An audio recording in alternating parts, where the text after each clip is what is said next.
mamatay itong ginagawa ko. Kung nakita niyo mamaya. So, wala po munang kahit na anong kalokohan ngayon. At makikita nyo nga po yan sa title. Opo, kanina lang na-aksidente si Kelsey. Ngayon, hindi na po sana namin to ipapaalam kaso na pagtanto namin na awareness din to sa lahat. Sa lahat ng tao. Kasi wala talagang pinipili yung aksidente at saka yung senaryo na to. So, para maliwanagan kayo kung ano yung nangyari, kaninang umaga lang. Nagulat ako, tumatawag si Kelly sa akin, umiiyak na parang nataranta din ako na bakit ba sumisigaw na rin ako, ano nangyari? Na aksidente nga daw siya, tapos ang inaalala niya yung sasakyan. Sabi ko, hindi ka ako, ikaw na paano ka? So, dali-dali, kagad pumunta ako kay Kelsey, tinawag ko na rin to. So, para mas maintindihan nyo, papakita po namin sa inyo kung ano mismo yung nangyari doon, kung ano yung nangyari kay Kelsey.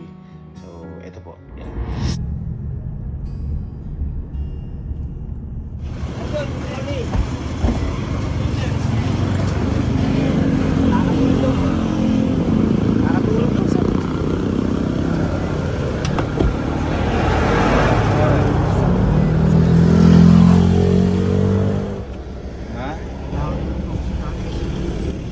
Nakakatulog ka? Hindi ka naman napaano? Ano, late na, anong kinabot ko? Hindi ikaw, hindi ka napaano. Hindi naman sila napaano. Hindi, dulo naman yung sasakyan yung tamaan.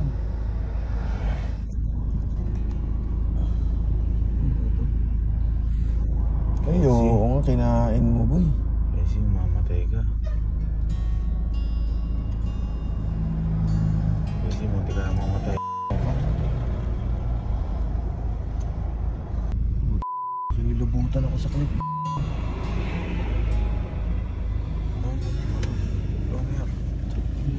Saan mo nga? Ha? Tingnan ako mamatay itong ginagawa ko. Kung nakita niyo mamaya. Hindi. Importante ligtas ka. Kung maintindihin sa sakyan, maintindihin mo yung sarili mo at saka yung pasalamat natin ng Diyos yung walang nasaktan. Masakit sa sasakyan na.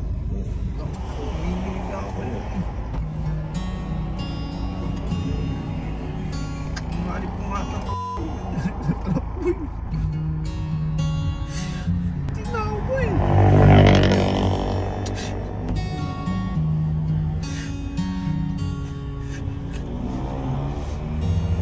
Umiyak ka importante. Huwag mo intindi sa sakyan. Intindi mo yung sarili mo at saka yun nga walang nasaktan na iba. Kasi madali lang ipagawa yung bagay. Yan, naka na lang kami nakakusap. Ayun tayo sa ano. Sorry gabi na. Sorry boss. Ano ba boss ang ano? Boss, pwede makita yun. Kaya sumabog. Kaya dyan ang flat. Kaya na flat. Doon tumama sa kanan. Pero kung face to face sila. Hindi ko po nailihis. Yung makikita nyo po doon sa dashcam niya. Kung hindi ko po nailihis, yari po siya. Mas humingi na kaagad kami ng pasensya boss. Isa ka lang po tayo sa para po kahit wala natin. Sabi ko, saan pupunta to? Ang gano'n, malayo ba? Saan pupunta to? Napakaswerte na nagkakaroon guys sa akin. Madami boss, ano? Oo, grabe. Dami talaga.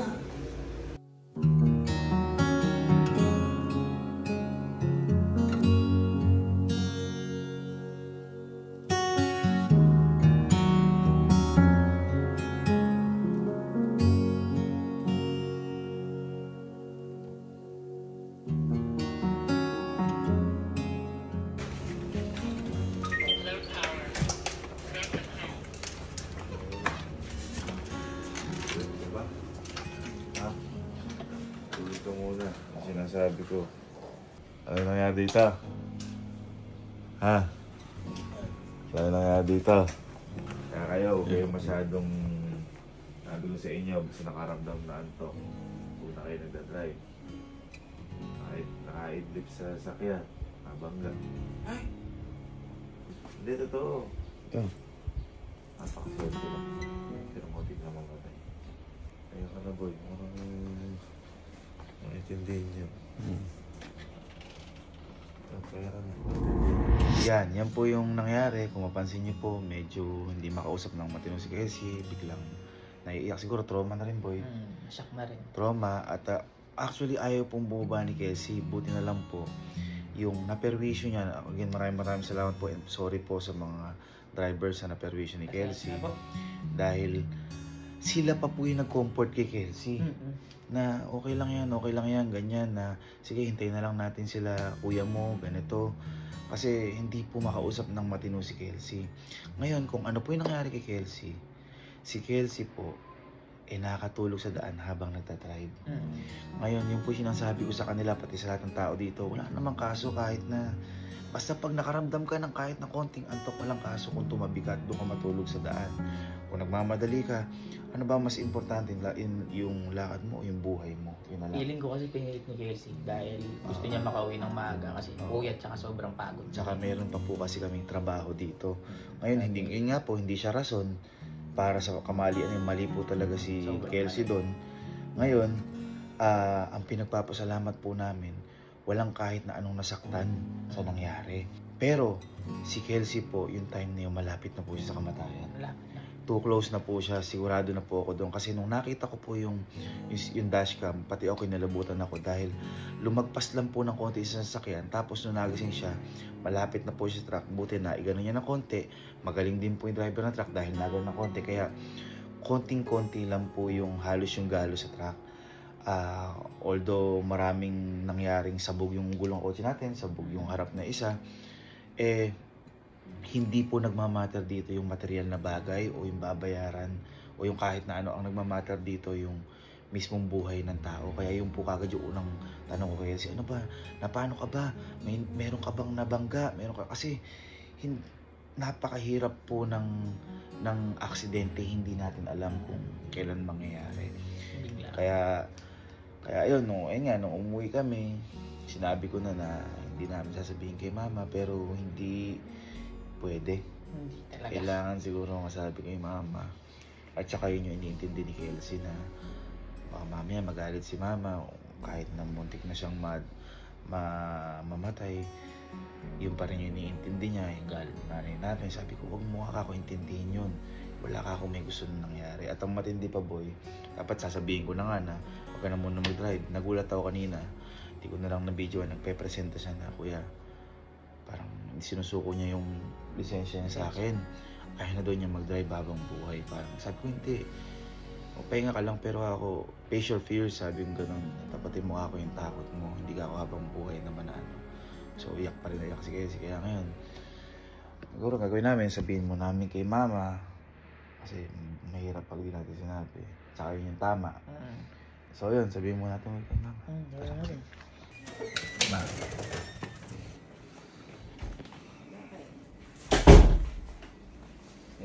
May nangyari kanina kay Kelsey.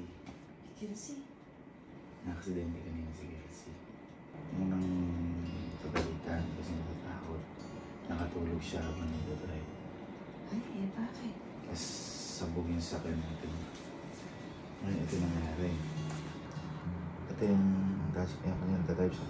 Ngayon nakatulog na siya. Tinan mo, lumiko. Nagpuyat pa? Tinan mo. Ngayon, munting na niya masagi. Tapos, nung nagising siya, andyan na.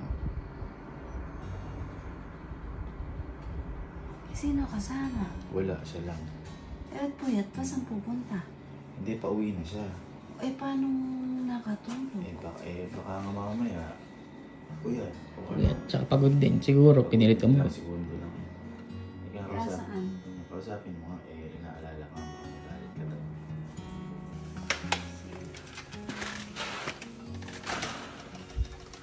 Saan mo ba? Oo, ano nangyari doon sa ano? Ayun, tumama ako dyan sa truck. Nakatulog ako habang nagdadrive. Bakit napuyat ka ba? Hindi ako tulog dahil sa... Nakaliko pa ako nung saan. Hindi ka ba uminom? Umaga may. Alas 10 ng umaga, hindi siya uminom. Alas 10 siya ng umaga. Paano nangyari? May nakaano siyang truck. Pero natamaan lang ng konti truck sa likod. Ngayon, nung nakausap ko yung driver, inaalala pa nga siya. wala namang gusto naman nangyari. Napakabait lang ng mga driver. Eh, bakit di ka nagpa-drive ba kasi? Eh, saan di ba sanay naman ako ng gano'n? Di ba mo expected na gano'n mangyayari? Huwag ka na munang Eh, inaano nga, sinusurrender nga yung lisensya. Sabi ko, hindi ka ako gano'n. Okay lang ka ako yan. Basta ka ako ngayon, magpahinga ka na lang muna. O kaya pag-aalis na magmamaniyaw ka na lang. Magpapamanayaw ka na lang sa'yo. Wala namang gusto na may nangyari. Although may kasalanan kasi ikaw yung nakatulog. At least ano yan, lesson sa'yo yan. Lesson sa lahat yan.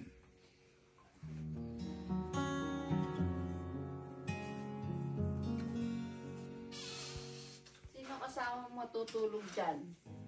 Alam tumama sa'yo? Huwag kang umiyak. Umiyak, okay na ako.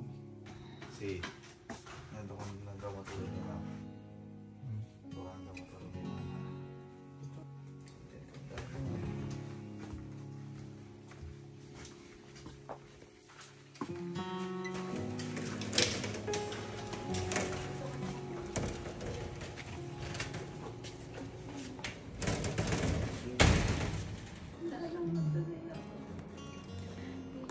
Ako kasi in-inform anong oras na yun. Eh ako nga natarante, paano ka ba? Mas lang yun. May mapapagawa naman yung kotse. Ano ba inaalala mo kasi? Yung sasakyan. Ito na lang matulog. Tapos tayo.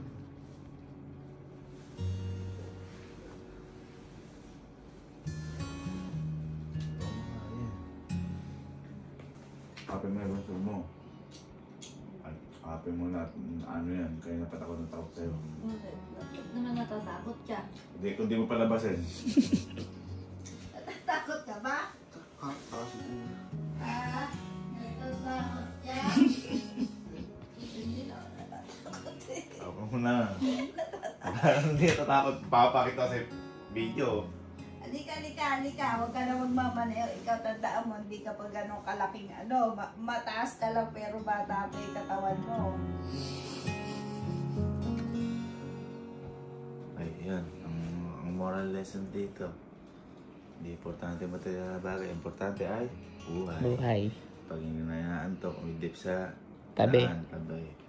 Pag piliti sarili. Group hug. Baby Earth na. Group hug. Galing ka sumali ka. Oy, nanay ka kaya namin. Group hug.